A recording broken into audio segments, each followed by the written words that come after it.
पराधीनो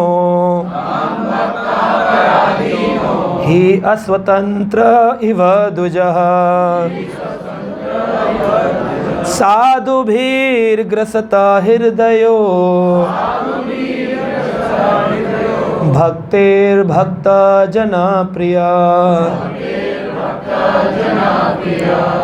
बहुत सुंदर श्लोक है, याद करना चाहिए। अहम भक्ता पराधीनो ही अस्वतंत्र एवं द्विजः। भगवान जो है वो अस्वतंत्र नहीं है, भगवान स्वतंत्र नहीं अस्वतंत्र हैं। स्वतंत्र होता है जिसको कोई बांध नहीं सकता, है ना। इंडिपेंडेंट इंडिया, भारत एक आज़ाद देश है। स्वतंत्रता उसका हम बनाते हैं, सोसाइटियों में झंडा फहराते हैं हमारे प्रभु जी। स्वतंत्रता आंदोलन, आज़ाद हो गए, फिर भी अभी आज़ादी मिली नहीं है। सरकार के टैक्सेस के अंदर बंधे हुए हैं, सोसाइटी की प्रॉब्लम्स में बंधे हुए हैं, फैमिली की प्रॉब्लम्स में बंधे हुए, और तो छोड़ो अपनी इंद्रियों की प्रॉब्लम में बंधे हुए हैं। इंद्री कहती है चलो पिक्चर देखना तो पिक्चर देखने जाते हैं, इंद्री कहती है चलो एफएम पे गाना सुनो तो गाने सुनते हैं। तो अभी भी हम बंधे हुए हैं। आज भी देश के बहुत सारे ऐसे प्रॉब्लम्स हैं जिनको हमें देखना चाहिए, लेकिन देश के भी ज़्यादा प्रॉब्लम से बड़ा प्रॉब्लम है हमारी इंद्रियां जो हमारी वश में नहीं, बड़ा प्रॉब्लम है। भक्ति का प्रचार बड़ा प्रॉब्लम है, भक्ति जन जन में पहुंचाना बड़ा प्रॉब्लम। अगर आज देश के लिए कुछ करना हो हज़ारों लोग खड़े हो जाएंगे, लेकिन भगवान के लिए करना हो बहुत लोग कम लोग खड़े होते हैं। देश के लिए करने के लिए सेना है, पॉलिटिकल लीडर्स हैं, देश के करने के लिए हज़ारों वॉलेंटियर्स हैं, लेकिन भगवान के करने के लिए कोई नहीं। शिला प्रभुपाद इस्कॉन के जो फाउंडर आचार्य थे, शिला प्रभुपाद जब पहली बार अपने गुरुदेव हिज डिवाइन ग्रेस भक्ति सिद्धांत सरस्वती ठाकुर से मिले तो बंगाल में एक जगह उल्टा डांगा जंक्शन, तो वहाँ पर उनके एक पुराने मित्र थे नरेंद्र। नरेंद्र ने कहा आओ चलो तुम्हें एक साधु से मिलवाने ले चलता हूँ, बड़ा अद्भुत साधु है। तो प्रभुपाद जी का नाम था अभय चरण। तो शिला प्रभुपाद ने बोला, अभय चरण ने बोला जिनके घर में बचपन से ही भक्ति सिखाई गई थी, राधा गोविंद की भक्ति होती थी, जगन्नाथ यात्रा निकाली जाती थी 5 साल की उम्र में, घर में उनके पिता गौर मोहन डे ने उनको स्पेशल स्पिरिचुअल एनवायरनमेंट दिया था।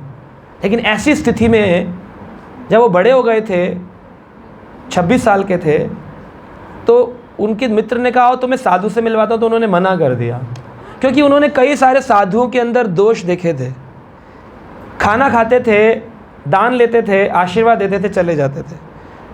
तो 2 प्रकार के साधु होते हैं, वित्तहारक, संतापहारक। वित्तहारक होते हैं जिनको आपके पैसे से मतलब है, संतापहारक होते हैं जो आपके बारे में सोचते हैं, आपके दुखों का हरण करते हैं। तो इस्कॉन में अधिकतर आपको संतापहारक मिलेंगे, और इस्कॉन के अलावा अगर आप जाएंगे तो डाउट करेंगे, आपको पुजारी मिलेंगे, श्लोक बोलने वाले मिलेंगे, तिलक लगाने वाले मिलेंगे, लेकिन उनका मकसद होगा वित्त हरना, आपका धन कैसे भी मिल जाए। मुझे नहीं याद पड़ता मैंने कभी किसी को पर्सनली फ़ोन करके बोला प्रभु जी आपने पैसे नहीं दिए, बोला कभी किसी को? कोई है यहाँ पर? क्योंकि हमारे पैसे से कोई रिलेशन ही नहीं है। आप देंगे भगवान को देंगे, जो देंगे मंदिर में दान देंगे, हमको थोड़ी देंगे। अपना संबंध, अपने लिए गड्ढा खोदेंगे या अपने लिए रास्ता बनाएंगे, ये आपके ऊपर है। आज मंदिर को दान देंगे, भगवान आपका घर बनाएगा, हमारा थोड़ी बनाएगा। शरीर छोड़ने के बाद आपकी आत्मा को घर मिलने वाला है। तो वित्तहारक और एक हैं संतापहारक, जो कि दुखों का हरण करते हैं। तो वो आपको राइट गाइडेंस दे सकता है संतापहारक।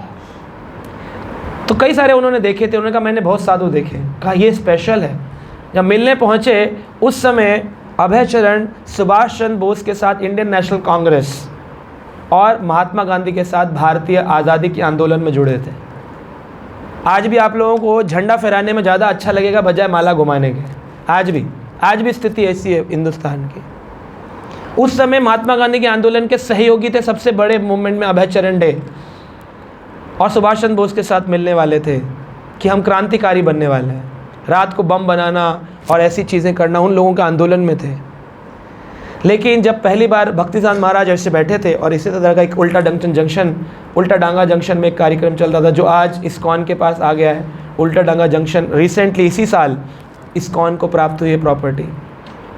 तो उल्टा डांगा जंक्शन में भक्तिसांद बैठ कर के बोल रहे थे गुरुदेव उनके कि जाओ पढ़े लिखे व्यक्ति हो, प्रचार क्यों नहीं करते, लोगों को क्यों नहीं बताते कृष्ण के बारे में। तो जब प्रश्न उत्तर होता है तो उन्होंने प्रश्न पूछा हे यू, पीछे बैठे थे बिल्कुल आखिरी में, ऐसे बोला, hey you, why don't you preach, you are an English man. तो उन्होंने बोला कि हाँ मैंने स्कॉटिश कॉलेज से पढ़ाई की है, मैं इंग्लिश जानता हूँ, परंतु अभी देश को आज़ादी की ज़रूरत है या भक्ति कौन समझेगा। तो भक्ति सिद्धांत महाराज ने कहा, कौन सी आज़ादी की बात करते हो, ये देश ना तो कभी आज़ाद हुआ है ना कभी होगा। खाली झंडा फहराना आज़ादी नहीं है। क्या आप आज़ाद हैं? रात को डिप्रेशन में मर रहे हैं, स्ट्रेस में मर रहे हैं। आज़ाद व्यक्ति तो खुलेआम खुली हवा में सांस लेता है, पॉल्यूशन से दबे हुए हैं, टैक्सेस से दबे हुए हैं, जीएसटी, एमएसटी, एसएसटी, किससे कोई व्यक्ति पढ़ाई से मरा हुआ है। तो कौन व्यक्ति आज़ाद है? कौन सी आज़ादी की बात करते? खाली एक डे बनाने के लिए आज़ादी है या सच में कुछ आज़ादी है? आज भी हम अमेरिकन प्रोडक्ट्स का इस्तेमाल कर रहे हैं। कौन से लोग हैं जो स्वदेशी धोती कुर्ता पहनते हैं? पैंट शर्ट का कपड़ा कहाँ से बन रहा है, जीन्स कहाँ से आ रही है, परफ्यूम्स कहाँ से आ रहे हैं? आपने एक चाइना बाइकआउट कर दिया, बाकी कंट्रीज़, आप विदेशी हैं। आप अभी भी कहाँ हैं स्वदेशी? आप ना खाना स्वदेशी, ना सोचना स्वदेशी, ना पीना स्वदेशी। शादी किसी के घर में हो, मुझे नहीं लगता कि आप में से जो डिवोटी हैं वो भी शादी में धोती कुर्ता प्रेफर करेंगे, लोगों को बोलेंगे सब धोती कुर्ता पहन के आइए। आप नहीं चाहेंगे कि बिना अनियन गार्लिक का प्रसाद मिले सबको। आप सोचेंगे हमें रिश्तेदारों को निभाना ज़रूरी है, भक्ति तो बात की बात है। आपके साथ बोल रहा हूँ, जो आप आ रहे हैं रेगुलरली, सोचिए, छोड़िए वो 99.9% जनता जो समाज में लिप्त है, उनका क्या सोच सकते हैं? तो आज़ाद है, सब फंसे हुए हैं। और सारी जगह से आज़ादी मिली भी जाए तो अपने सेंसेस, ये जो दिमाग खोपड़ी दी है भगवान ने, ये रात दिन टेंशन में आपको बांध के रखती है, नींद नहीं आती है, डिप्रेशन की गोलियां खा रहे हैं, नींद की गोलियां खा रहे हैं। कहाँ आज़ाद है हम? कोई आज़ादी नहीं मिली आज तक, और ना मिलेगी कभी आप लोगों को। ये बात भक्ति सिद्धांत महाराज ने बोली कि आज़ादी तो कोई और करा सकता है, लेकिन भक्ति वेट नहीं करेगी। यू नीड टू प्रीच, यही लोगों को असली आज़ादी दे सकती है। बात क्लिक कर गई उनके दिमाग में, और उन्होंने वापस आकर अपने मित्र से कहा, नरेंद्र, मैं पहली बार कन्वर्सेशन में, डिबेट में किसी से हारा हूँ, और जब डिबेट में हारा हूँ तो मैंने अपने दिल से इनको गुरु मान लिया है। ये होता है समर्पण। 11 साल तक दोबारा मीटिंग ही नहीं हुई गुरु से। यहाँ हर वीकली प्रोग्राम हो जाते हैं हमारे, हमेशा महाराज जी आ जाते हैं मंदिर में, मतलब मुलाकात हो जाती है, प्रभुपाद जी के बुक्स मिल जाती हैं, डिवोटी मिल जाते हैं। 11 साल तक कोई मीटिंग ही नहीं हुई, लेकिन मन में एक ही चीज़ थी कि जब मैं सरेंडर करूँगा तो इसी व्यक्ति को करूँगा। इसको कहते हैं शरणागति। पहली बार में ये थोड़ी आज अच्छे लग रहे थे, कल अच्छे लगने बंद हो गए, अब हमने इनको कर लिया, अब हमने उनको कर लिया, ऐसे थोड़ी होता है। शरणागति पहली बार करी और अंतिम बार करी, बोले बस जीवन में इसको मान लिया, अब इन्हीं को फॉलो करना है लाइफ टाइम। ये थे श्रील प्रभुपाद। तो प्रभुपाद जी बता रहे हैं कि भगवान को आप बस में कर सकते हो अगर आप में भक्ति हो। अहम भक्ता अपराधीन हो, भगवान कह रहे हैं मैं भक्तों के पराधीन हूँ, आधीन। सोचिए, वो भगवान जिनके सहस्त्र लक्ष्मी पाँव दबाती है, वो किसी के अधीन हो जाए। अधीन तो वो होता है ना, गरीब, weaker section of the society, below poverty line, BPL group, वो होता है अधीन। भगवान ने अपने शब्द में बोला अहम, भगवान बोल रहे हैं अहम भक्ता पराधीनो, मैं भक्तों के पराधीन होता हूँ। ही अस्वतंत्र ही द्वजहा, मैं स्वतंत्र नहीं हूँ, मैं अस्वतंत्र हूँ, यानी मैं बंधा हुआ हूँ। किससे? किससे बंधा हुआ हूँ? हाँ जी, डिवोटीज से। साधुर भी हृदय, जो जितने भी साधु हैं, साधु यानी कि जो चैंटिंग करते हैं भगवान के नाम, साधना करने वाले को साधु कहते हैं, लंबी दाढ़ी वाले को साधु नहीं कहते। बचपन में लोग डराते हैं अपने बच्चों को, सो जा वरना साधु बाबा पकड़ के ले जाएगा। और ये गंदे संस्कार माँ बाप देते हैं बच्चों को। उनको लगता है बड़े होकर के ये जो साधु होते हैं ये गंदे होते हैं, ये बच्चों को पकड़ के ले जाने वाले होते हैं, ये भक्ति वाले नहीं होते हैं। साधु बाबा आएगा, बच्चों को उठा के ले जाएगा, सो जा। तो ये संस्कार किसने दिया? पेरेंट्स ने दिया। अब माइंड में सूक्ष्म रूप में उसके घूमता रहेगा, जब वो बोलेगा कि मैं डिवोटी हूँ, आदमी घबरा जाएगा, जरूर मुझे कुछ हार्म करने आया है ये व्यक्ति। आप किसी के घर जाइए, घंटी बजाइए, बोले गीता ले लीजिए, क्या करेगा आदमी? ले लेगा? बोलेगा पता नहीं क्या होगा, ये कहीं ऐसा तो नहीं वशीकरण कर देते हैं ये लोग, बड़े ऐसे होते हैं ये लोग, ब्रेन वॉश कर देते हैं ये लोग, ऐसा करते हैं, घर बाहर छुटवा देते हैं, बाल मुड़वा देते हैं, ये लोग ऐसे होते हैं, इनसे दूर रहना चाहिए। ये सब किसने फैलाया? वही लोग फैलाते हैं जिनको करेक्ट नॉलेज नहीं है संसार में भगवान के बारे में। भगवान कह रहे साधुर भी ग्रसतो हृदयो, साधु लोग मेरे हृदय को ग्रसित कर लेते हैं चैंटिंग कर करके, हरे कृष्णा कृष्णा कृष्णा हरे हरे, हरे राम राम राम हरे।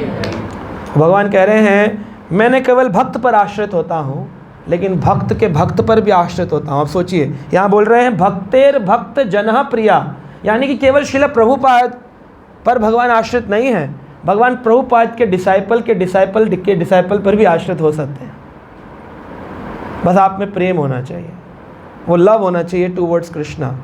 तो आप लोग भक्त बनना चाहते हैं कि नहीं बनना चाहते हैं? कितने लोग बनना चाहते हैं? जिनकी आंखें खुली हैं वो तो बनना ही चाहते हैं, जिनकी बंद है वो बिल्कुल नहीं बनना चाहते हैं। हाँ, अच्छा यहाँ से शुरू करें, ठीक है। तो अभी हम पढ़ेंगे। अच्छा, अब आप बताइए, मुझे एक प्रश्न है, आप भक्त बनना चाहते हैं या महान भक्त बनना चाहते हैं? महान नहीं बनना चाहते? पता तो रहना चाहिए महान भक्त कैसे होते। नहीं तो पुरुष के बारे में पढ़ना चाहिए या महापुरुषों के बारे में पढ़ना चाहिए? तो फिर बोलना चाहिए पुरुष के बारे में पढ़ेंगे, पहले पुरुष तो बन जाए फिर महापुरुष बनेंगे।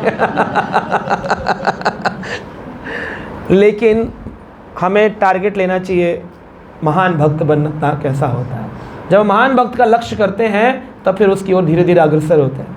So will read alphabetically the full form of a great devotee. आज हम पढ़ेंगे ग्रेट डिवोटी की परिभाषा क्या है। क्या पढ़ेंगे? सब लोग बोलिए, क्या पढ़ेंगे? जानते हैं आप लोग क्या है परिभाषा?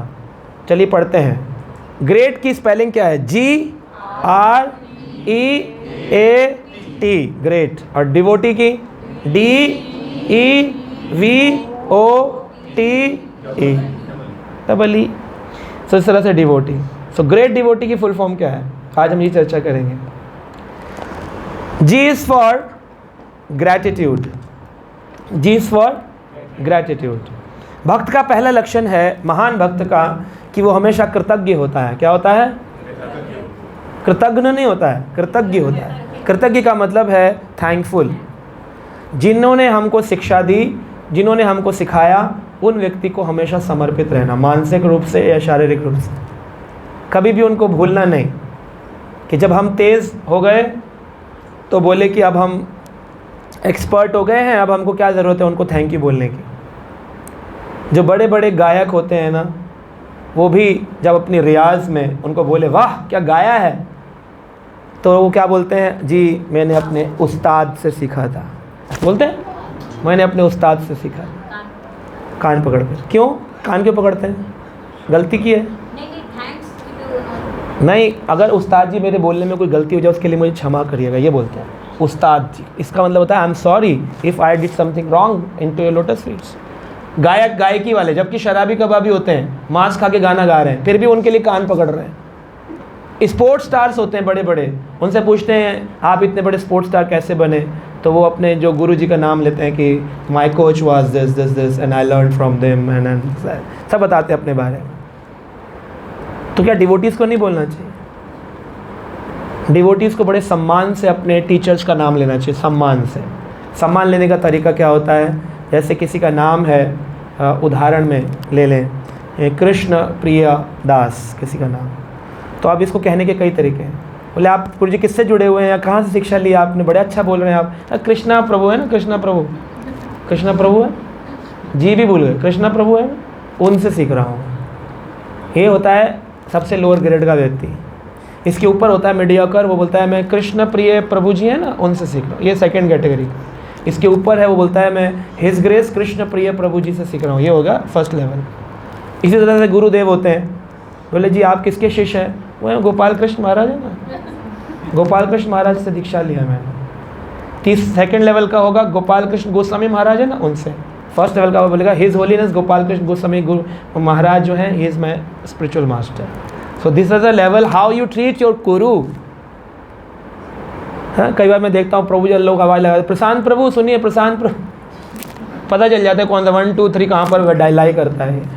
कितना ग्रेटफुल है व्यक्ति, कितना ग्रैटिट्यूड भरा है इसके अंदर, है ना। अपने पिता का नाम बताएगा, बोले ये हमारे स्वर्गवासी श्रीमान अखिलेंद्र महाराज जी का, ऐसा पूरा नाम बताएगा अपने पिता का।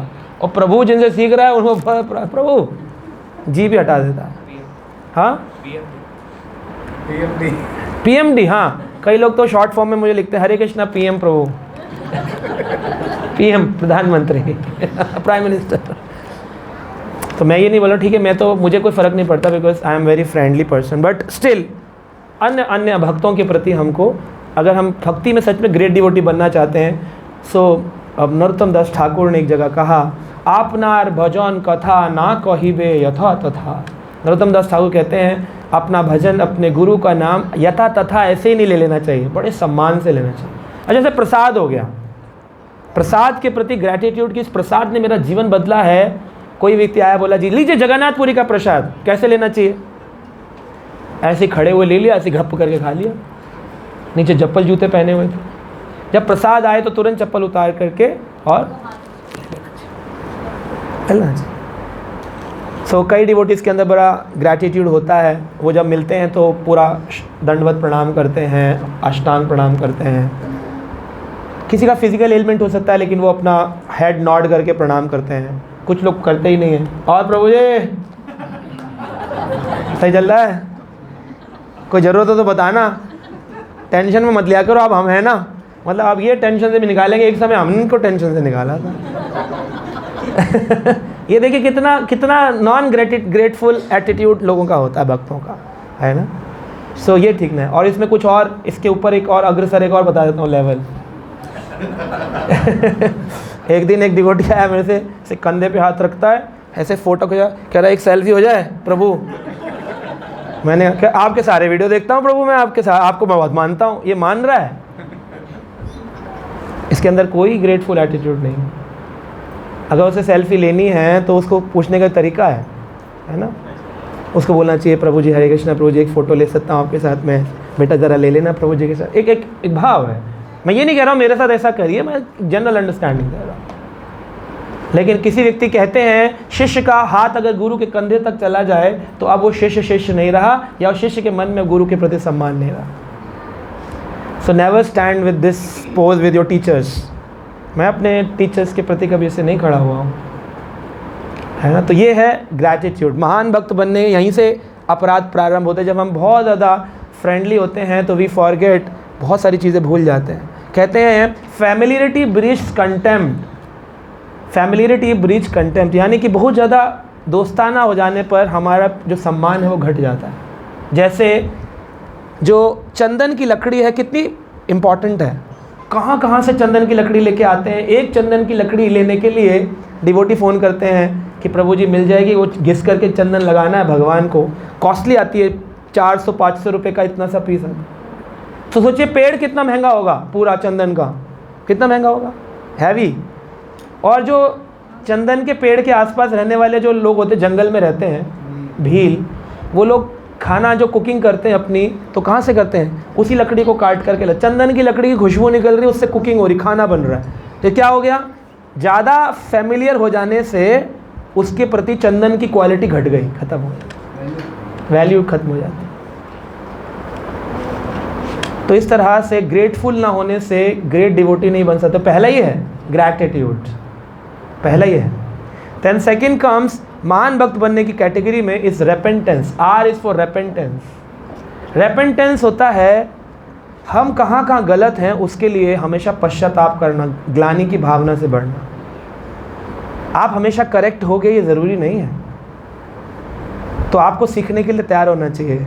कोई गलती हो जाए तो उसके लिए रेपेंटेंस करना चाहिए, पश्चाताप करना चाहिए। प्रभु जी आई नो आप सही हैं, लेकिन हम गलत हैं, हम टाइम नहीं निकाल पा रहे हैं क्लासेस में आने के लिए। प्रभु जी हम क्या करें, थोड़ा माया में फंस गए, प्रभु जी आप थोड़ा आशीर्वाद दीजिए, कुछ फोर्स करिए, कुछ सिखाइए। नहीं, मैं बोलता हूँ कभी कभी, अरे आप क्लास में नहीं आ रहे, अरे आपकी क्लासें दूर दूर होती हैं, इसको रेपेंटेंस ही नहीं है।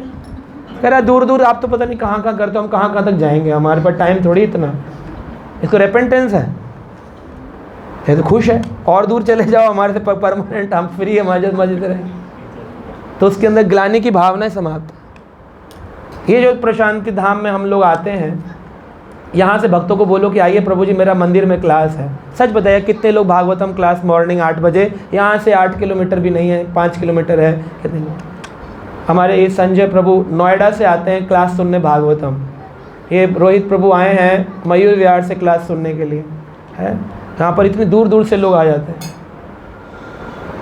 वो प्रभु जी आए हमारे राहुल प्रभु, कहाँ से आए प्रभु जी आप? हाँ जनकपुरी से आए। ये लोग यहाँ आते हैं आपके प्रशांति धाम में। प्रशांति धाम वालों के पैरों में ऐसा लगा हुआ है कुछ प्रॉब्लम कि ये नहीं मंदिर जाने के लिए स्पेशल जन्माष्टमी चाहिए तभी जाएंगे, बस ये रोज़ नहीं आ सकते, बोले टाइम नहीं हमारे पास, we are so busy because you don't have repentance. आपके अंदर वो भावना नहीं कि अभी हमें बहुत कुछ करना है, समय निकल गया, उम्र निकल गई, ग्लानि की भावना नहीं, आपको लग रहा है जो कर लिया वो बहुत कर लिया। जब ऐसा भाव होगा तो आप मूव नहीं कर पाएंगे भक्ति में आगे। जब ग्लानि की भावना होगी ऐसा आई एम रॉन्ग, तभी तो आप आगे बढ़ोगे। जब आप सेटिस्फाइड हो, कंटेंटेड हो, तब आप क्यों ट्राई करोगे उसके लिए आगे। तो रेपेंटेंस की भावना is a next level for a great devotee, महान भक्त बनने के लिए ज़रूरी है। Then comes E is for expectations. Expectations वैसे तो संसार में नहीं रखनी चाहिए, लेकिन अपनी एक्सपेक्टेशंस होनी चाहिए अपने से, कि कल मैं भगवान के लिए क्या करूँगा। लालसामयी प्रार्थनाएं करनी चाहिए, गिड़गिड़ाना चाहिए, प्रभु इतने दिन हो गए बोलते बोलते मेरे अंदर कोई परिवर्तन नहीं आ रहा प्रभु। ये लालसामयी प्रार्थना भगवान से करनी चाहिए, प्रभु कौन सा दिन आएगा, वो कौन सा दिन आएगा जब मैं गिड़गिड़ाऊंगा, रोऊंगा। कब आएगा। हरी हरी बोले थे पुलक का शरीरा, गोरा गोरा बोले थे नयन बवनीरा। मैं गौर बोलूंगा, हरी बोलूंगा, आंखों से आंसू निकलेंगे, रोमांच होगा। ऐसा नहीं हो रहा है, कुछ नहीं हो रहा है। हम तो संडे को बस आ जाते, थोड़ा हरी कथा सुन ले, थोड़ा प्रसाद खा लेते, भाई इतना ही चल रहा है, इससे ज़्यादा तो हो नहीं रहा। प्रभु करो, कुछ करो, आप सर्वेश्वर हो, ब्रह्मांड नायक हो, कुछ करो। ऐसी एक्सपेक्टेशंस भगवान से रखनी चाहिए। महान भक्त रोता है, गिड़गिड़ाता है, प्रभु कुछ करो। तो फिर व्यक्ति के अंदर भगवान कुछ करते हैं। भगवान कहते हैं I help those who help themselves, जो खुद प्रयास करेंगे, रोएंगे, गिड़गिड़ाएंगे तभी। एक माँ अपने बच्चे को गोदी में कब उठाती है? तो जब बच्चा रोता है पलने में, तो माँ कहती है रो रहा है, चलो छन छन छन छन। तो बच्चा क्रुक क्रुक थोड़ी देर खेलता है, फिर थोड़ी देर उसको फेंक देता है साइड में, फिर रोता है। तो माँ कहती है अभी चाहिए, तो फिर वो ऊपर वाला लगा देती है घर, फिर वो देखता रहता है ऐसे लेटे लेटे। फिर थोड़ी देर बोल रहा था, फिर माँ दूध की बोतल लगा दी है, थोड़ी देर पीता है, फिर थोड़ी देर उसको भी हटा देता है, फिर दूध की बोतल दे रही है, कुछ नहीं असर पड़ रहा। तो माँ गैस बंद करके, खाना रोक कर, सबको बोल कर, फिर गोदी में उठा कर गले लगाती है। लेकिन 3 बार पहले रिजेक्ट किया माँ ने भी, जब इतनी देर रोया। तो आप बिना रोए सोचेंगे कृष्ण आएंगे, मेरा समोसा हाथ से छिड़वाएंगे, मुझे बोलेंगे चल मंदिर, चल सन्यासी मंदिर में, है ना। तो ऐसे आएंगे ठाकुर जी किसी दिन निकल करके, बहुत हो गया कोरोना, आप चलो प्रभु चलो। ऐसे नहीं होगा रोना तो हमें ही पड़ेगा।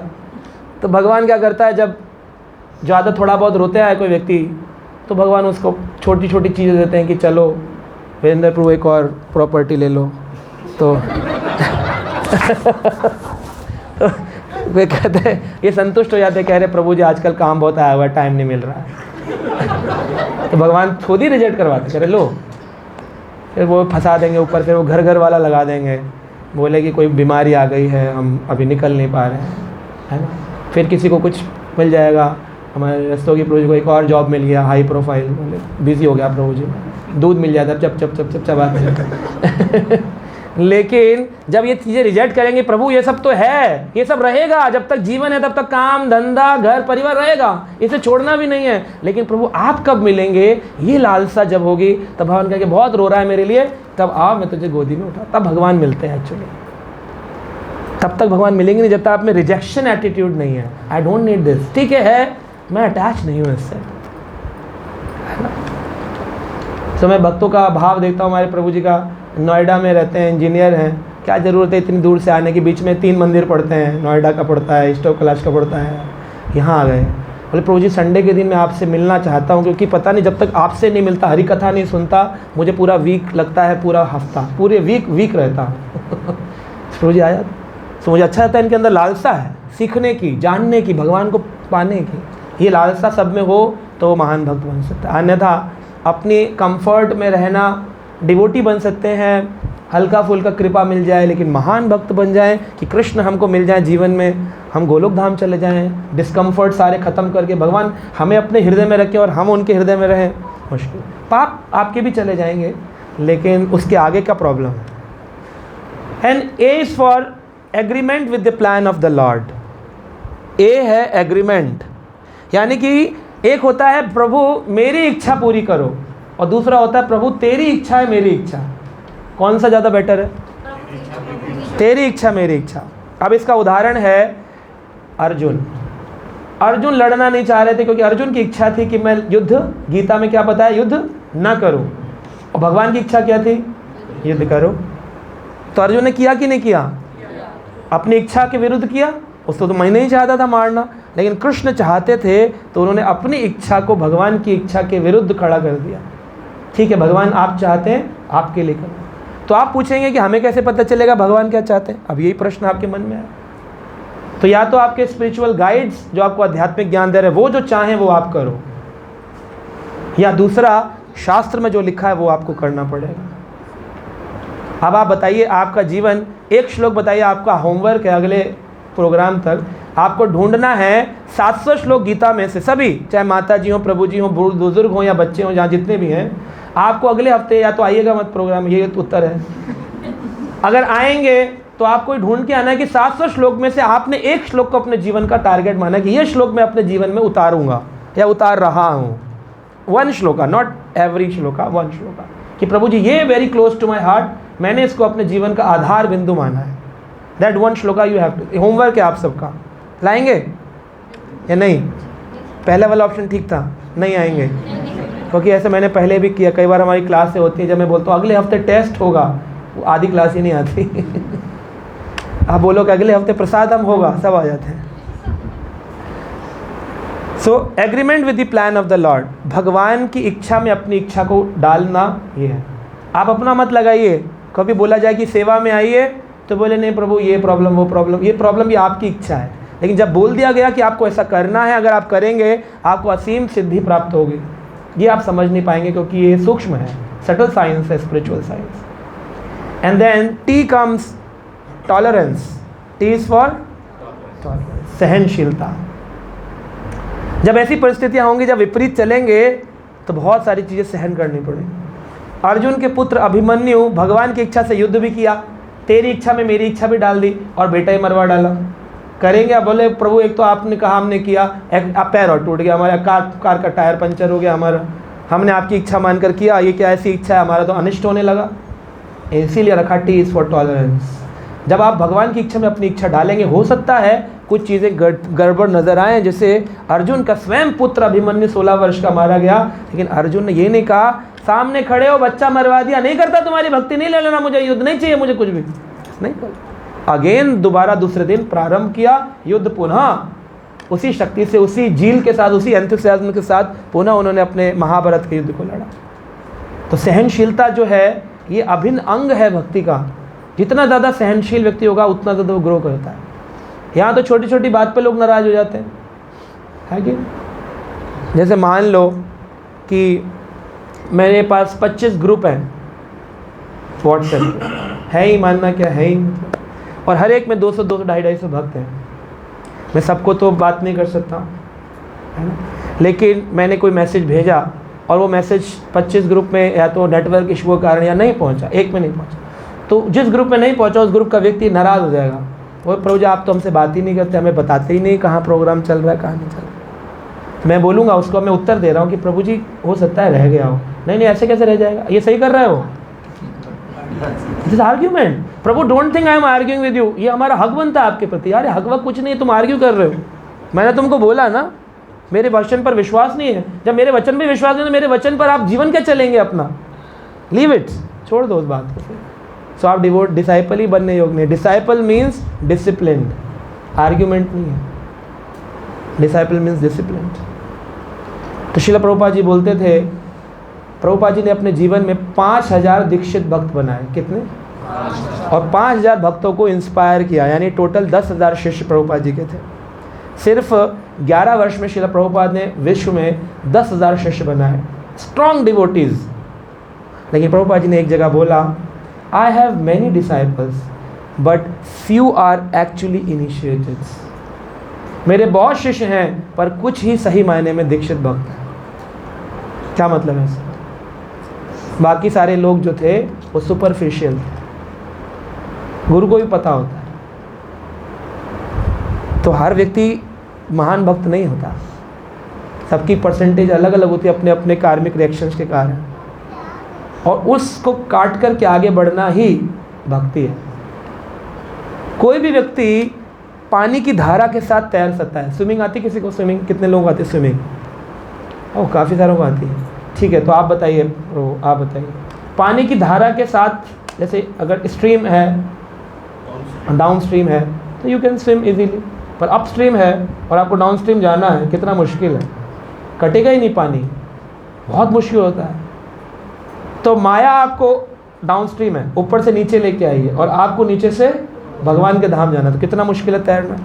Spirituality is not so easy कि आँख बंद करके बैठ गए हो गई स्पिरिचुअलिटी, या फिर कहीं चले गए ओम ओम ओम ओम, या पार्क में बैठ के स्पिरिचुअलिटी, ये स्पिरिचुअलिटी थोड़ी है। या घर में आरती गा ली, जय जगदीश हरे, जय जगदीश हरे, मेरे मन में जो भी तुम देते रहना, जय जगदीश, सुख संपत्ति सब घर आवे, घर से कुछ ना जावे, जय जगदीश। ये स्पिरिचुअलिटी है। हम सिर्फ अपनी इच्छा पूर्ति कर रहे हैं, अपने मन को खुश कर रहे हैं और कुछ नहीं कर रहे। न भगवान मिले हैं, न मिलेंगे, न इस जन्म में, न अगले जन्म। सो टॉलरेंस, सहनशीलता। Then comes devotee, D. अब जब इतनी में सहनशीलता होगी तो D comes, D for determination, दृढ़ प्रतिज्ञा। इज़ वेरी डिटरमाइंड, अपने ही क्रियाओं पर वो डिटरमाइंड होगा, दृढ़ प्रतिज्ञ होगा। निष्ठावान उसको कहते हैं, निष्ठावान, श्रद्धावान। श्रद्धावान लभते ज्ञानम, जिसमें श्रद्धा होती है, डिटरमाइंड होता है, उसको सच में गुरु कृपा मिलती है, कृष्ण कृपा मिलती है। गुरु कृपा मांगने से नहीं मिलती है। गुरु जी कृपा कर दो, गुरु जी कृपा कर दो। गुरु जी कह रहे हैं मैं भी थोड़ा प्रसाद ले रहा हूँ, कोई बात नहीं, उल्टे हाथ से कर दो, कर दो। ये कृपा नहीं होती। एक बार एक हमारे आचार्य हैं इस्कॉन के, उनके पास एक शिष्य आया, कहता गुरु जी आशीर्वाद दीजिए, घर में बच्चा हो जाए, अभी शादी हुई है। तो गुरु जी का एक गुरु सन्यासी स्तर पे, वो क्या आशीर्वाद देने के लिए है कि तुम्हारे बच्चा हो और ये हो? उनसे पूछो मैं कौन हूँ, मेरी भक्ति कैसे बढ़ेगी, गुरु कौन होते हैं, कैसे शास्त्रों को समझूं, ये प्रश्न होते हैं। बच्चा हो जाए, अरे बच्चे तो पशुओं के भी हो जाते हैं, वो कौन सा माला करते हैं? है होते हैं। सुअर के कितने होते हैं एक बार में? 12-12। वो कौन सी माला करता है, मंदिर जाके भोग लगाता है? लोग बोलते नहीं नहीं मन्नत मांगने से बच्चे होते हैं। अरे मन्नत से नहीं होते हैं, जब होना है तब होता है ना। इसके लिए भगवान को यूज़ नहीं करना चाहिए। तो वो गए अपने गुरुजी के पास, हमारे इस्कॉन के अंदर, और गुरुजी से बोले कि आशीर्वाद दीजिए लड़का हो जाए। अपना मतलब कितना स्पेसिफिक डिमांड रख दी एकदम, जैसे बर्गर लेने जाते हैं ना, ये वाला बर्गर, सॉस ऊपर, पेपरेजी, ये वो पूरा। गुरुजी ने जैसे भी कहा ठीक है खुश रहो, लड़की हो गई। बोले गुरुजी कैसा आशीर्वाद दिया आपने। अब दूसरी बार ऐसा ना हो, आशीर्वाद दीजिए। गुरुजी ने कहा खुश रहो, फिर दोबारा लड़की हो गई। बोले क्या गुरुजी आजकल आपका आशीर्वाद काम ही नहीं कर रहा। सच्ची घटना है। गुरुजी आजकल आपका आशीर्वाद काम ही नहीं कर रहा है। तो उनके गुरुजी ने बड़ा अच्छा उत्तर दिया। गुरुजी ने कहा आशीर्वाद दिल से दिया जाता है, ज़बरदस्ती नहीं दिया जाता कि गुरुजी आशीर्वाद, गुरुजी ऐसे आशीर्वाद नहीं मिलता। आशीर्वाद होता है तुम कुछ ऐसा करो, आदमी कहे प्रभु सो नाइस ऑफ यू, आपने हमारे मोमेंट के लिए क्या किया है, मैं दिल से तुम्हारे लिए भगवान से प्रार्थना करता हूँ, ऑटोमेटिकली इट विल कम। मांगने से थोड़ी होता, मांगने से मिलता तो फिर सारे संसार को आशीर्वाद मिल जाता। मांगते तो सभी दुनिया है, दाता एक राम, भिखारी सारी दुनिया, सभी मांग रहे हैं, सबको मिल क्यों नहीं रहा? क्योंकि मांगने से नहीं मिलता है, ये तो कुछ करने से मिलता है। कृपा का अर्थ है कर और पा, कर पा, कर पा, कृपा। तो गुरु की कृपा या कृष्ण कृपा कुछ करने से मिलती है। You do something for Krishna. Krishna के लिए क्या किया आपने आज तक? बनाइए पेपर पे प्लान। क्या मैंने कभी अपने कंफर्ट जोन से बाहर निकल कृष्ण के लिए कुछ किया? क्या मैंने अपने बच्चों का खाना रोक कर कृष्ण के लिए कुछ दान दिया? क्या मैंने अपना घूमना फिरना रोक कर ही कृष्ण के लिए यात्रा करी? नहीं, मैंने कभी ऐसा नहीं किया। नहीं किया तो फिर कृष्ण आपके लिए क्यों करें? लेकिन कृष्ण फिर भी करते हैं क्योंकि वो हमारे परम पिता हैं। निराकारवादियों को भी सांस लेने के लिए हवा देते हैं, निर्विशेषवादियों को खाना खाने के लिए रोटी देते हैं। भगवान कभी किसी को डिफ्रेंशिएट नहीं करते, लेकिन जो उनके लिए थोड़ा स्पेशल करता है वो फिर उनका स्पेशल डिवोटी बनता है। तो दृढ़ रहना चाहिए विश्वास पर कि गुरु की कृपा होगी, आज नहीं तो कल, कल नहीं तो परसों, लेकिन होगी। प्रोसेस में शक्ति है। एक दिन एक व्यक्ति आकर मेरे को बोला कि प्रभु जी 10 साल हो गए माला करते हुए, हमें तो लगता है प्रोसेस ही गड़बड़ है हमारा कुछ हो नहीं रहा है। क्या चाहते क्या थे आप? सुख संपत्ति से जीवन कट गया आपका। अब आप सोचो कि मेरे घर माला करने से रॉल्स रॉयस नहीं आए, मैंने 10 साल पहले मांगी थी, अब तक नहीं आई, तो ये तो ठीक नहीं है, ये डिमांड तो गलत है। कृष्ण ने कहा मैं तुम्हारी ज़रूरतों को पूरा करूँगा, ये तो नहीं कहा तुम्हारी इच्छाओं को पूरा करूँगा। लेकिन मैंने उनसे पूछा क्या 10 साल में आज तक एक दिन भी भूखे सोए हो? कहा नहीं। किसी भी व्यक्ति का ऐसा कुछ हो गया जो तुमने सोचा था कि भाई बहुत बड़ी बीमारी थी लेकिन भगवान ने रक्षा ना करे और सारी बीमारी से निकाला, फिर भी आपको ऐसा लगता है कि प्रोसेस काम नहीं करता? ये नहीं कह रहे कि मैं प्रोसेस सही से फॉलो नहीं कर रहा हूँ, कह रहे प्रोसेस काम नहीं कर रहा। लाखों लोगों पर काम किया, हम पर क्यों नहीं कर रहा? तो इसका मतलब प्रोसेस इज करेक्ट, गड़बड़ कहाँ है? हमारे अंदर डिटर्मिनेशन, दृढ़ता है ना, डिटर्मिनेशन होना चाहिए। देन कम्स डिवोटी में ई इज फॉर एम्पैथी। एम्पैथी यानी कि understanding the mood off the spiritual master, गुरु का या भगवान के मूड को समझना। ऐसे हम हर बार आते बोलते प्रचार करिए, मंदिर बनाइए, सेवा करिए, प्रचार करिए, गीता पढ़िए, शास्त्र पढ़िए, 1000 बार सालों साल कहने पर भी न समझने वाला व्यक्ति एम्पैथेटिक नहीं है, एम्पैथेटिक नहीं। उसके अंदर के एम्पैथी होती तो क्या वो अपने गुरु के मनोभिष्ट को नहीं समझता? तो शास्त्रों में 3 प्रकार के शिष्य बताए गए। एक है जो कहने पर करते हैं, जो कि प्रभु थोड़ा पानी ले आना, कहने तो वो ला कर रख देंगे, कहने पर। दूसरे होते हैं जो मन को समझते, कह रहे प्रभु जी बोलेंगे तो पानी की हो सकता है ज़रूरत पड़े तो ला कर रख दिया, मन को समझते। और तीसरे होते हैं कहने पर भी नहीं करते। तो इसमें है उत्कृष्ट सबसे अच्छा शिष्य, फिर बीच में है मध्यम, फिर है लीचड़ निकृष्ट। तो आप कौन सी कैटेगरी में डालेंगे अपने को? हाँ, लीचड़ में डालेंगे उत्कृष्ट में डालेंगे? उत्कृष्ट तो मुश्किल है, मनोभिष्ट समझना बड़ा मुश्किल है। हम देखिए बोलते हैं ओम अज्ञानातिमिरन्धस्य ज्ञानंजन शलाकया चक्षुरुन्मीलितं येन तस्मै श्री गुरुवे नमः। आगे श्री चैतन्य मनोभीष्टम। ये मनोभीष्ट क्या है? चैतन्य महाप्रभु के मनोभीष्ट को रूप गोस्वामी समझ गए हैं, उनके गुरु हैं रूप गोस्वामी के। मनोभीष्टम, मनोभीष्ट मन भीष्ट है, मन में अभिष्ट क्या है, आपके मन में क्या चल रहा है, आई विल डू इट। मनोभीष्ट को वो होती है सच्ची सेवा। मनोभीष्ट उत्कृष्ट, जो कि कहे ही बना ही करने लग जाता है, सिर्फ समझ जाता है, इशारे से समझता है। दूसरा होता है कहने पर प्रचार करो, ये करो, बोला ठीक है जैसा आप कहेंगे वैसा हम करेंगे। और तीसरा कहने पर क्या करे, टाइम नहीं मिलता प्रभु जी, बिजी हूँ, फंस गया हूँ मैं। ये कौन सा है? निकृष्ट लीचड़ है। लीचड़ तो कीचड़ में जाता है। तो एम्पैथी होना चाहिए, मूड आचार्याज के, प्रभुपाद के, गुरु महाराज के, भक्तों के, काउंसलर्स के मूड को समझे, वो हमसे क्या चाहते हैं। And third is V, devotee में वी का मतलब है शास्त्र, वैदिक शास्त्र, वैदिक स्क्रिप्चर्स, उसका ज्ञान लेना। आप में से कितने लोगों ने गीता कंप्लीट किया है? 700 श्लोका, यहाँ पर तकरीबन 4 साल से क्लास चल रही है। आज तक आप गीता पढ़ने का टाइम नहीं है। सोचिए आप, हम किस लेवल पर हैं। 4 साल, सिर्फ 365 डेज हैं, 2 श्लोक रोज़ पे पढ़ें, 5 मिनट लगते हैं 2 श्लोक पढ़ने में। अखबार पढ़ने में 1 घंटा लगता है। सारा पता होगा आपको, पाकिस्तान ने कहाँ गड़बड़ करी, फट पहुँच जाएंगे डिबेट करने के लिए।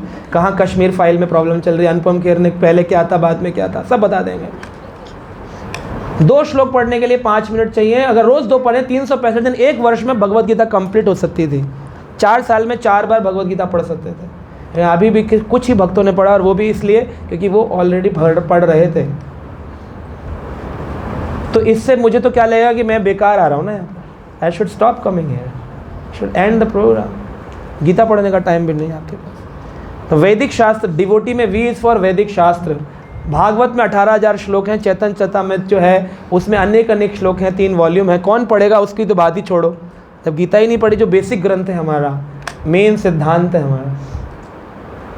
और श्लोका लर्न की तो मैं पूछ ही नहीं सकता जब पढ़ा ही नहीं है कि कितने श्लोक याद किए आप, और फिर कितने अपनाएंगे वो तो फिर बहुत ही दूर की बात हो गया टास्क।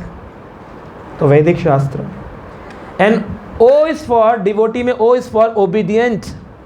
स्कूल में एक लिखते थे आपका आज्ञाकारी, ओबीडियंट। तो आज्ञाकारी हैं ही आप लोग, कितने दिख ही रहा है वो तो, उसमें पूछने की बात ही नहीं, चर्चा का विषय ही नहीं है कि कितनी आज्ञा पालन की, गीता पढ़ी है कि नहीं पढ़ी है। तो ओबीडियंट होना चाहिए, आज्ञाकारी होना चाहिए, जो मांगा गया उसको पूरा किया जाए, तब वो डिवोटी कहलाता है, obedient. And T is for thankful. हर परिस्थिति में कृष्ण को थैंक यू बोल सके, तो बहुत अच्छी स्टेटमेंट है, thank you Krishna for everything. अगर आप ये बोल सकें, एक पिक्चर आई थी उसमें बोलते थे all is well, all is well, all is well, आई थी, तो उसको वो लोग बहुत बोलते थे all is well, all is well. लेकिन स्पिरिचुअल स्टैंडर्ड में बोलना चाहिए थैंक यू कृष्णा, हर चीज़ के लिए Krishna, thank you for everything. आप जा रहे हैं मोटरसाइकिल पर, स्लिप हो गई, हाथ फ्रैक्चर हो गया, बोल पाएंगे? देखिए ज़रा चेक करिए मन में, मैं नहीं बोल रहा हूँ ज़बरदस्ती, बोल पाएंगे? तो एक भक्त थे, उनका एक्सीडेंट हो गया, तो जैसे एक्सीडेंट हुआ उन्होंने हॉस्पिटल पहुँचे तो उनके घर वाले बड़े परेशान थे। उन्होंने बोला कि क्या हो गया? कहा thank you Krishna for everything. तो भाव बोले पागल हो गए तुम, ये तुम्हारे भगवान ने किया, तुम्हारा एक्सीडेंट कर दिया, चोट लगी। कह रहे मैं पिछले 1 महीने से किताब लेके आया था, पढ़ने का टाइम ही नहीं मिल रहा, ऑफिस वर्क इतना था, अब ऑफिस वालों ने खुद ही कहा आप 1 महीने की छुट्टी ले लो, अब मैं लेटे लेटे पढ़ता रहूँगा। Thank you Krishna for. सोच का है, परसेप्शन क्या है आपका, सोच कैसी? Thank you Krishna for. हम पैनिक हो जाएंगे, हड्डी टूट गई माला करने से, क्या शनि महाराज को तेल चढ़ाया तो बढ़िया चल रहे थे, जब से माला करी हड्डियाँ टूट रही हैं हमारी। दुर्गा जी के नवरात्र रखते थे, बढ़िया लक्ष्मी आती थी, अब कनकन गोपाल हो गए, पैसा नहीं है हमारे पास। ऐसा भी हो सकता है किसी बड़े कष्ट से बच गए हम छूटे। तो ये तो भक्त सोचेगा ना माता जी, जो भक्त नहीं बना है, जो डिवोटी के ओबीडियंट नहीं है, वैदिक स्क्रिप्चर का ज्ञान नहीं है, वो तो फंस जाएगा। मैं आपको सच बताऊं, एक घटना, एक भक्त मिले मुझे एक जगह पर, स्कूल के एक प्रोग्राम में मैं गया था, तो मुझे बोलते हैं हरे कृष्णा प्रभु जी। तो मैंने कहा स्कूल में तो मैं ही बुलाया गया था प्रवचन देने के लिए, दूसरा हरे कृष्णा प्रभु जी का अलग कौन आ गया? तो मुझे लगा शायद 2 स्पीकर होंगे। तो मैंने बोला कि प्रभु जी आप कैसे? वो पैंट शर्ट में थे। तो मुझे लगा अच्छा शायद उनसे कुछ मटेरियल सेमिनार होगा, मेरा कुछ स्पिरिचुअल सेमिनार होगा। तो मैंने कहा आप? बोले मैं पेरेंट हूँ, बच्चों का पेरेंट हूँ। तो मैंने कहा फिर आप यहाँ कैसे? बोला आप कैसे? मैं कहा मैं तो प्रवचन के लिए आया हूँ, प्रोग्राम है यहाँ पर। अच्छा अच्छा। फिर धीरे से ऐसे शर्ट का बटन खोला, दिखाया कंठी, मैं भी पहनता हूँ। मैंने कहा ओ ग्रेट ग्रेट, मुझे लगा अभी शुरू किया होगा। वेरी नाइस वेरी नाइस, किससे जुड़े हुए हैं? तो उन्होंने हमारे बहुत सीनियर लीडर का एक नाम बताया, बहुत सीनियर लीडर जो कि 83-84 से मंदिर की सेवा में है, उनका नाम बताया। बोले मैं 83 से इस्कॉन में हूँ। मैंने कहा अच्छा अच्छा, तो आपको परिस्थिति में ऐसा समय नहीं मिल पाया होगा भजन करने का? कहा ना ना, मैं मंदिर में रहता था, ब्रह्मचारी था, 16 राउंड स्टैंड करता। मैंने कुछ किया हूँ 2-4 महीने किया हूँ? कहा नहीं 6 साल। मैंने कहा फिर अभी आप ऐसे छुपा करके क्यों कंठी का दिखा रहे हैं मुझे? खुलेआम बोलिए ना, मैं डिवोटी हूँ 85 से, मतलब मेरा जन्म हुआ उससे, तब से आप मतलब तब से आप कर रहे हैं भक्ति, सोचिए क्या। उससे मैंने पूछा तो बोले कि एक्चुअली गड़बड़ हो गई है।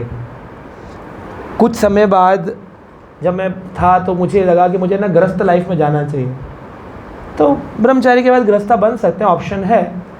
तो मैं गृहस्था बन गया। जब बना तो मेरी पत्नी जो थी वो डिवोटी नहीं थी, तो मैंने उसको बताया कि देखो माला किया करो। तो उसने कुछ महीने चैंटिंग किया, लेकिन उसके घर वाले बोलने लगे कि क्या तुम माला वाला करते रहते हो, तुम्हारे घर में ना संतान है ना कुछ बढ़ोतरी हो रही है, वही नौकरी वही धंधा, प्रॉब्लम ही प्रॉब्लम है।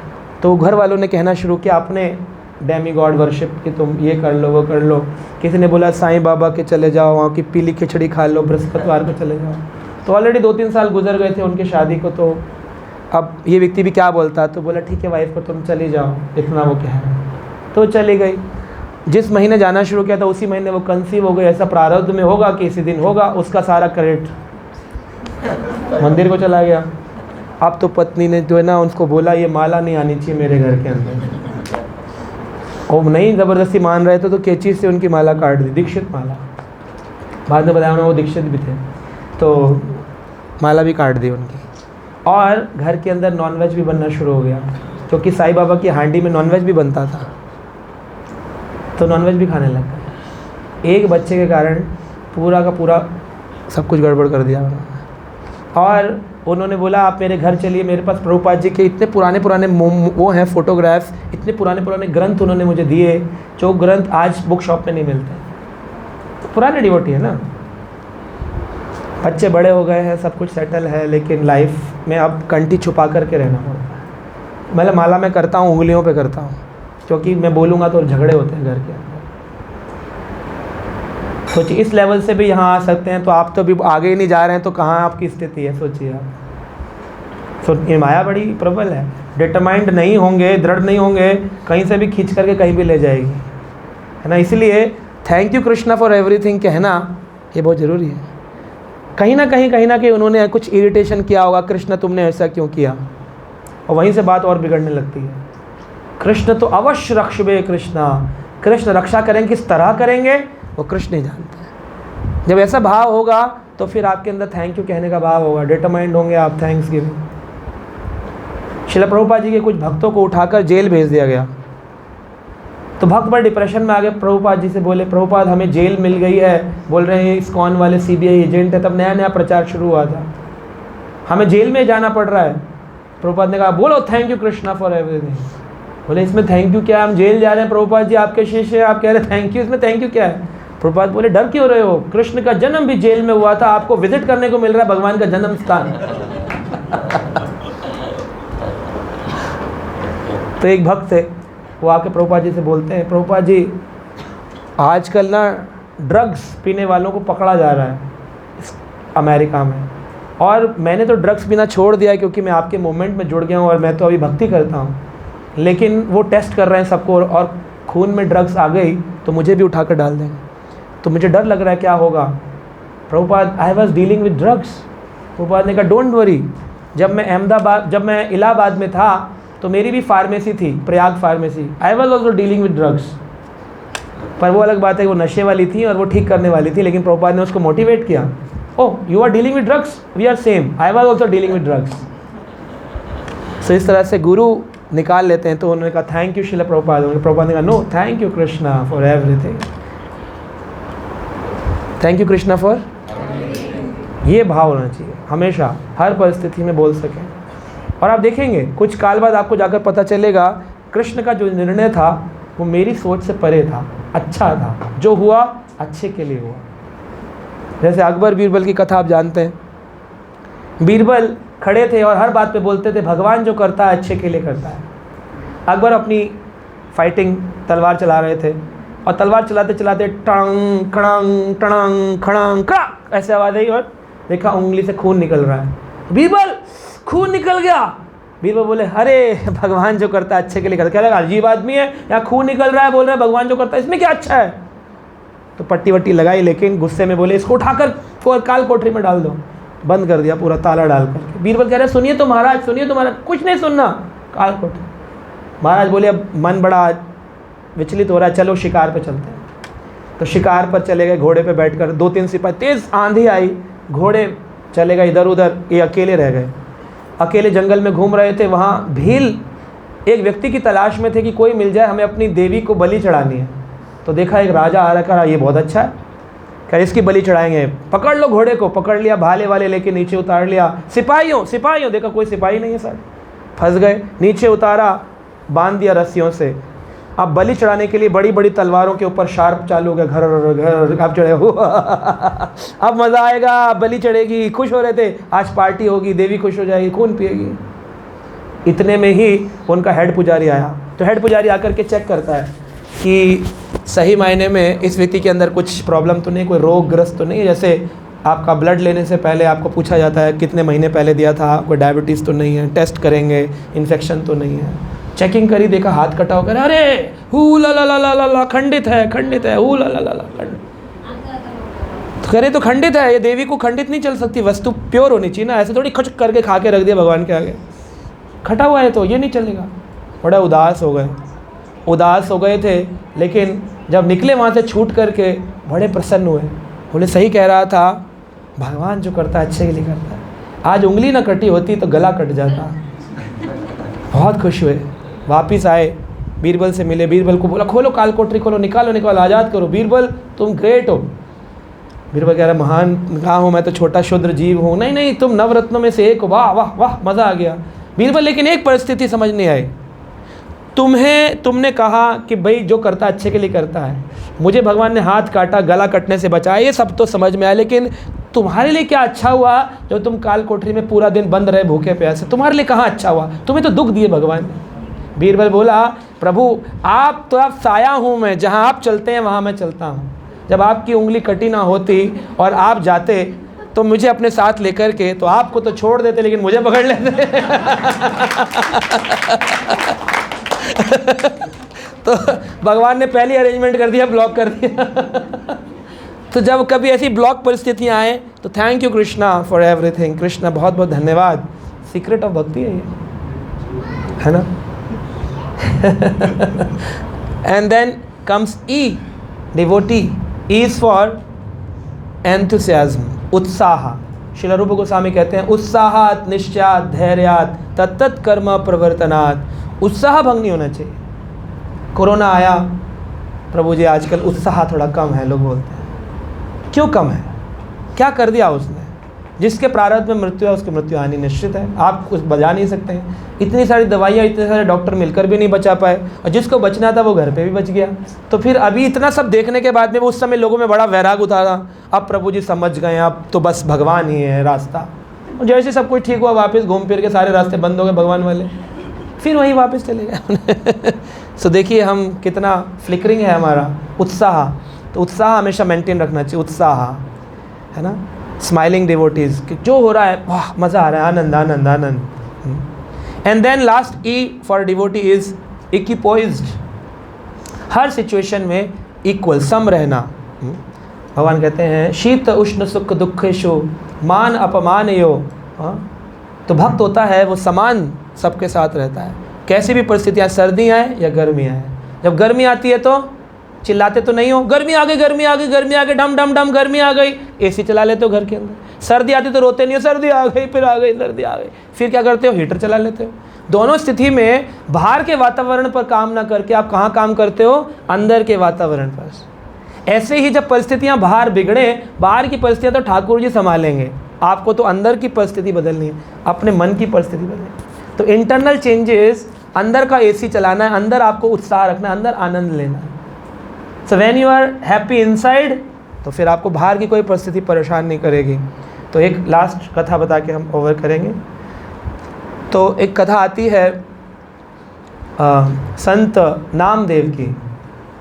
नामदेव जी जो थे वो नाम आचार्य हुए वकारी संप्रदाय में, मराठी संप्रदाय है।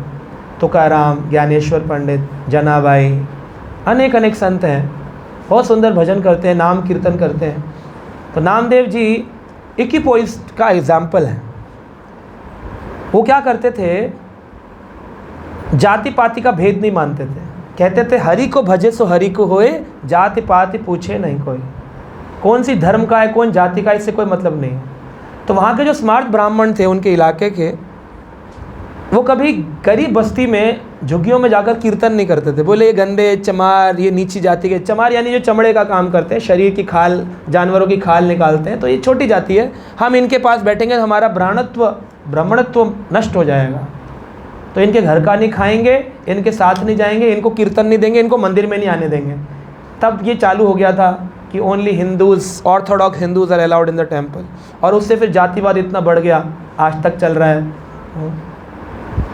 क्या बोलते हैं उसको, एक रिजर्वेशन आ गया, क्लास ओबीसी और ये शेड्यूल कार्ड एससी ओबीसी, ये सब एसटी है, ओबीसी सब ये आ गया, रिजर्वेशंस आए। भगवान ने ऐसा कोई रिजर्वेशन बनाया नहीं। भगवान ने तो बोला कि अगर किसी जाति में जन्म लिया हो, लेकिन अगर वो गीता भागवत पढ़ता है, सुबह उठता है, नाम लेता है, तो ब्राह्मण है। और ब्राह्मण जो है वो अगर जाति में ब्राह्मण में जन्म लिया है, लेकिन अगर वो मांस खाता है और लेट सोकर उठता है, उसको भगवान की भक्ति से कोई लेना नहीं, तो वो शूद्र है, वो नीची जाति का है। तो ये बात को अप्लाई करते थे नामदेव जी, तो लोग उनसे चिढ़ते थे।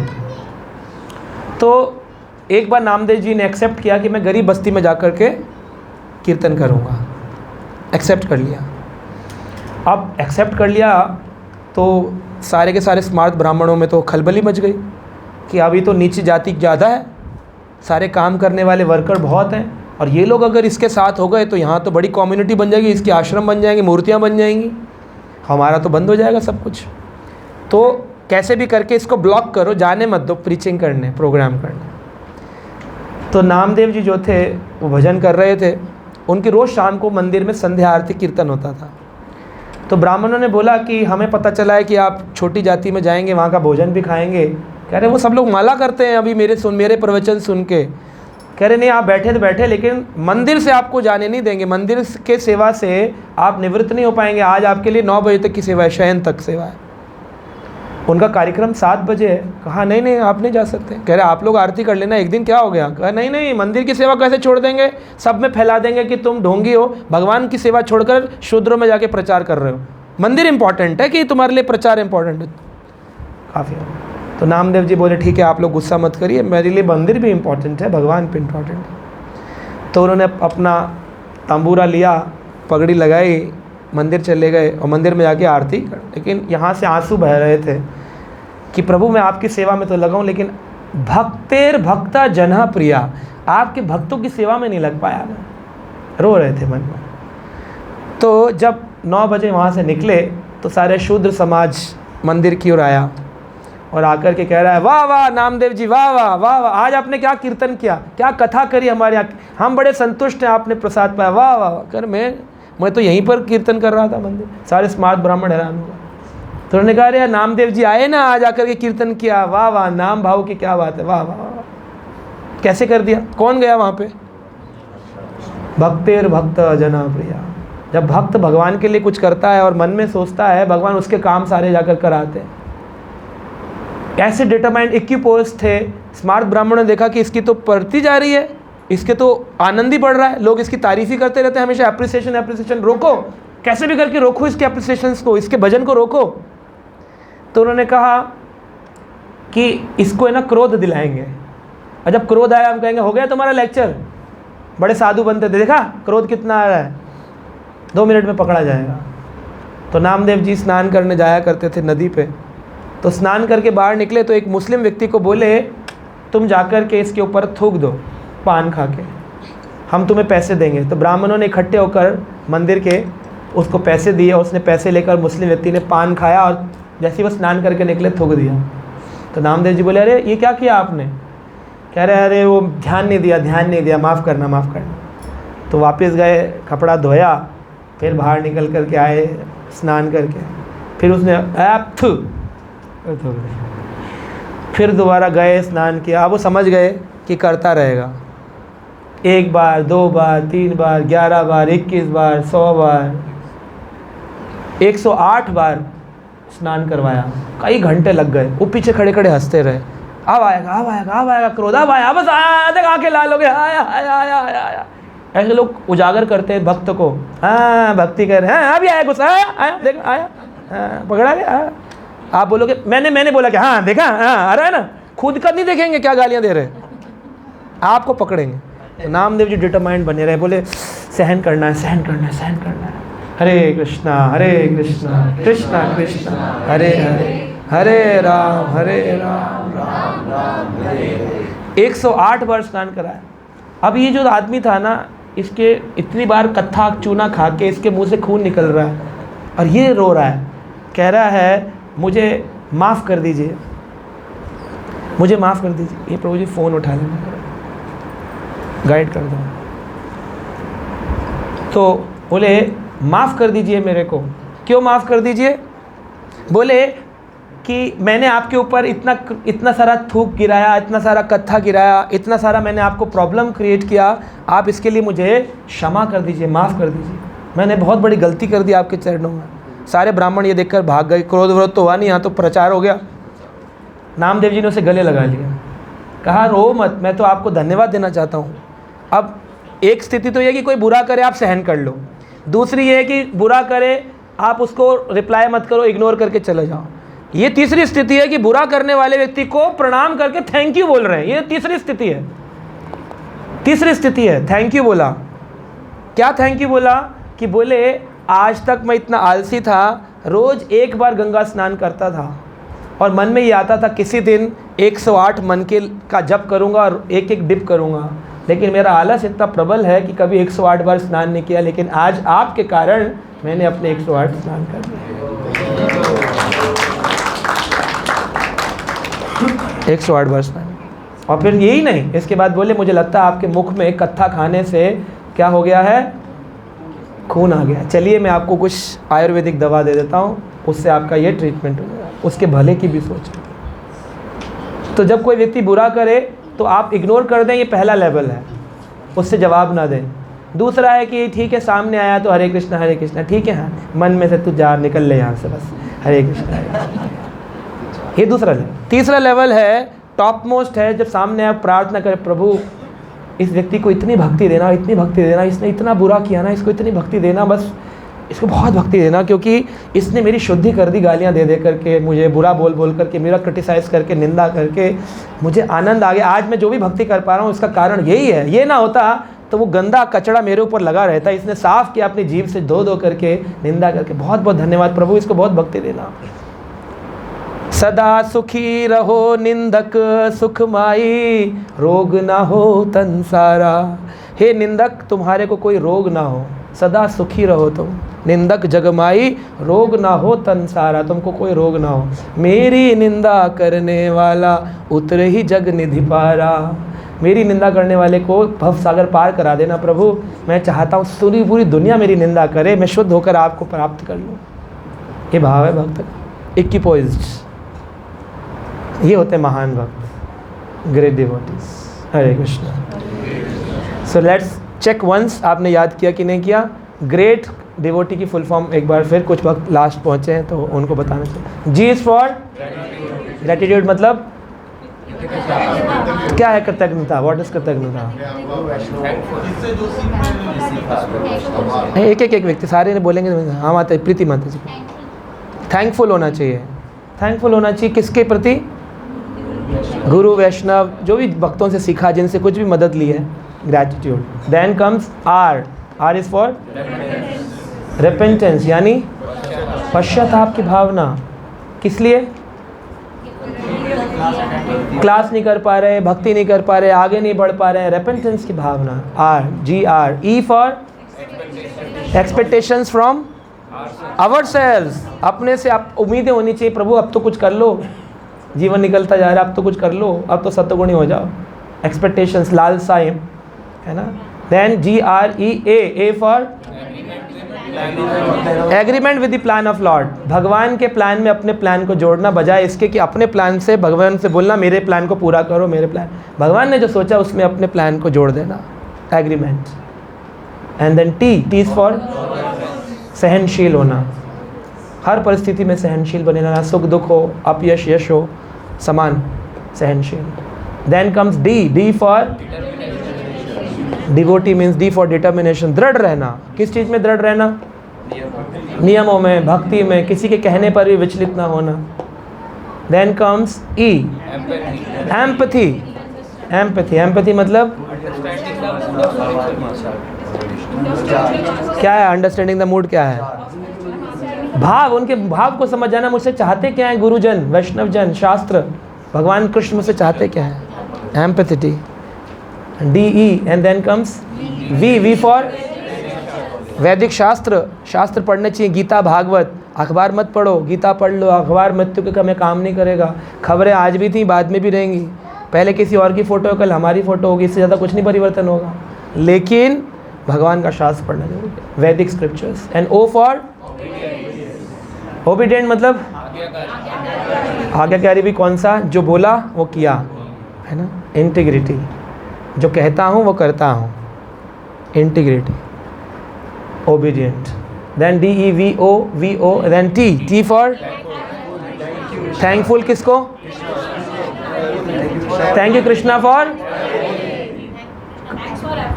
कार लेकर पार्टी में जाने के लिए तैयार होकर परफ्यूम लगा के नीचे उतरे और गाड़ी के दोनों टायर पंचर आगे वाले, क्या बोलेंगे? बोल पाएंगे? बोल पाएंगे? बोलिए ज़ोर से। अरे बोल नहीं पा रहे अभी, मतलब परिस्थिति सोच के नहीं बोल पा रहे, परिस्थिति में क्या बोलेंगे? सोचिए सोचिए और बोलिए जोर से, आवाज़ नहीं आ रही सबकी। Thank you Krishna for everything, thank you Krishna for everything. Then comes E, enthusiastic, मतलब उत्साह, उत्साह रहना चाहिए। And then comes equipoise, means हर परिस्थिति में समान, सम, समा सर्वेषु भूतेषु, समा सर्वेषु भूतेषु, हमेशा इक्वल रहना हर परिस्थिति में। ठीक है, thank you so much. Hare Krishna.